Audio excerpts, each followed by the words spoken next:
Do you feel like no matter how carefully you plan your day, you still find yourself constantly exhausted and overwhelmed? That's because ADHD brains don't need better time management. We need better energy management. That planner you bought isn't the real problem. Your exhaustion is not from poor scheduling. In this video, I'll show you why focusing on your energy, not your time, is the key to doing less, achieving more, and feeling happier.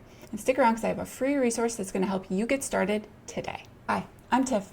I'm a neuroscience professor with a PhD and ADHD, and I'm a mom of two. And I help women with ADHD go from constantly overwhelmed and barely surviving to thriving in a way that works with your unique ADHD brain. If you are tired of feeling like you are failing at productivity and time management, this video is for you. And if you'd like, grab my free ADHD Energy Reset Workbook. It is the perfect companion to what we're going to cover today. It's linked in the description. So let's talk about why time management fails for ADHD brains. First, time management assumes consistent energy levels.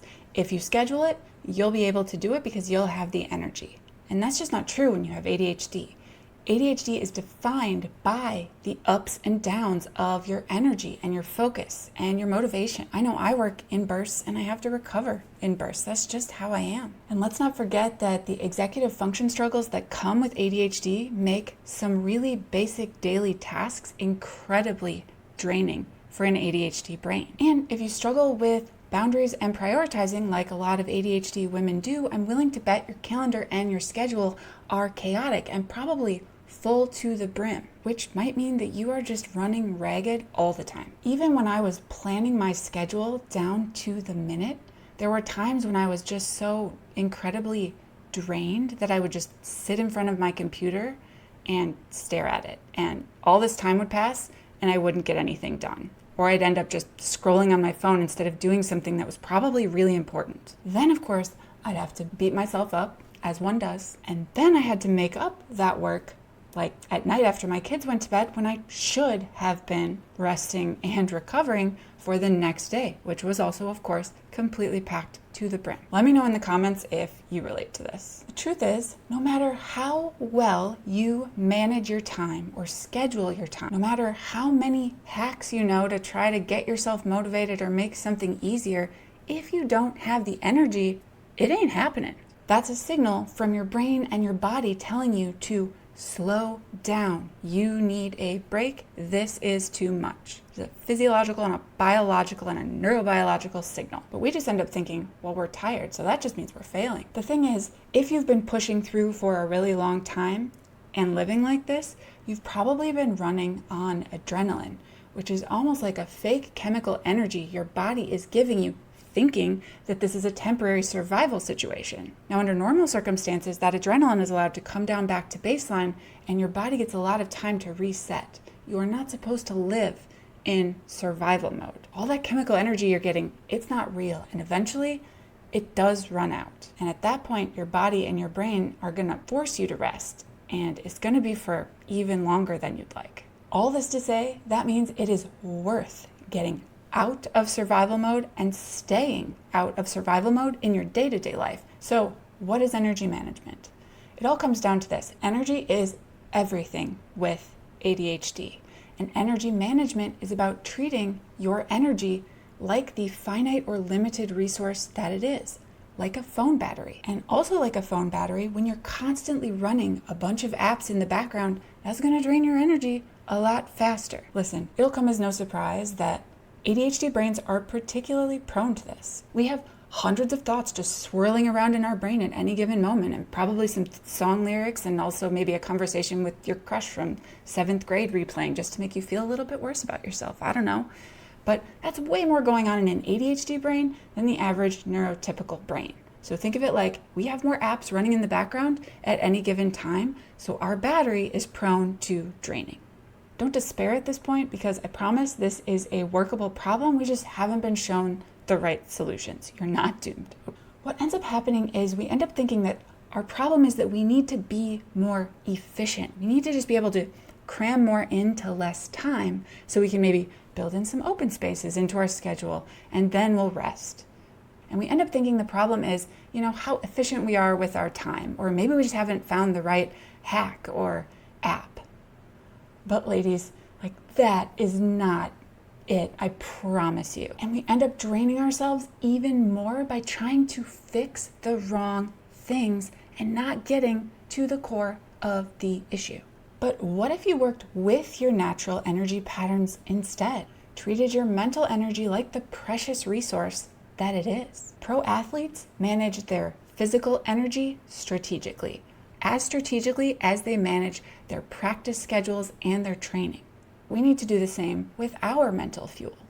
The good news is when you're doing this, your time management will naturally improve as a result. And this is the power of getting to a core issue like energy, because everything else in your life gets better without you having to do any work. Once I started to realize that energy management is actually part of my job as a professor, as a parent, as a spouse, this actually made it a lot easier when I shifted this mindset to build my schedule in a way that just lets me function as a better, more present, happier, and healthier human. So you can use the free ADHD Energy Reset workbook and start getting to it. Track your energy patterns and build your schedule around those patterns, not the other way around. Because when you align your demanding tasks with your peak energy during the day, this is where the magic happens. Because this isn't about doing more. It's not about getting more done. It's not about being busier. It's about being intentional about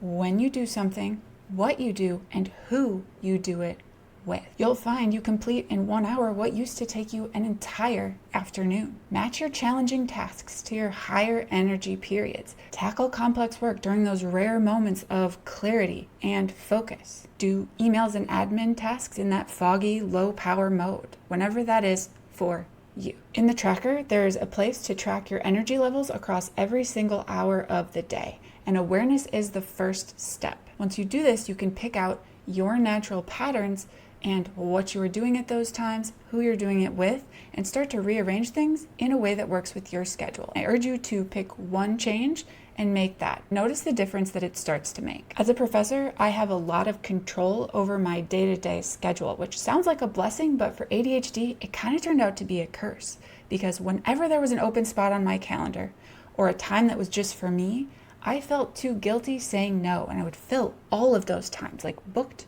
to the minute with things for other people, but never time to get what I actually needed to get done. I'd tell myself, I'll just do that thing that was scheduled for myself later. Did later ever come? Nope.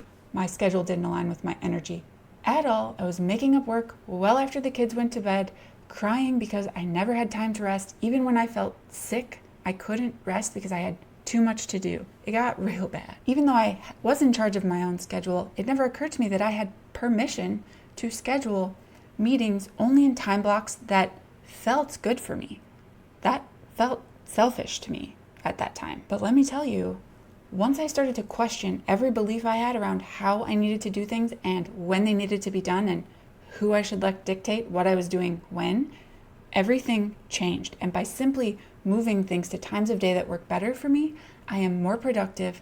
I work very little after hours now, and I have so much more energy for the things that matter outside of work too.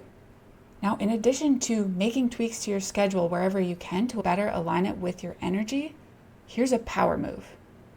Knowing when to rest instead of pushing through, and scheduling rest on your calendar. Taking those 15 minutes now will probably let you be 4 times as productive when you come back than you would have been if you just stared at your computer mindlessly for an hour and got nothing done, okay? Small cost of time up front, way more bang for your buck when you get back and feel energized again. And if you don't believe me, do the experiment. It's pretty low cost to do some rearranging and see if it helps you not to have to do certain things at certain times of day or deal with certain people as often. See if it helps to give yourself permission when you feel like you're forcing yourself to work on something to just take a quick walk and come back. So ask yourself, what could you accomplish if you stopped managing your time and started trying to manage your energy instead? And if you're drowning, what do you have to lose by trying? If you're ready to start, be sure to grab my free ADHD Energy Reset linked in the description. And if you're saying, this sounds really simple, but how am I supposed to decide what to do and when to do it. Well, watch this video next. You got this.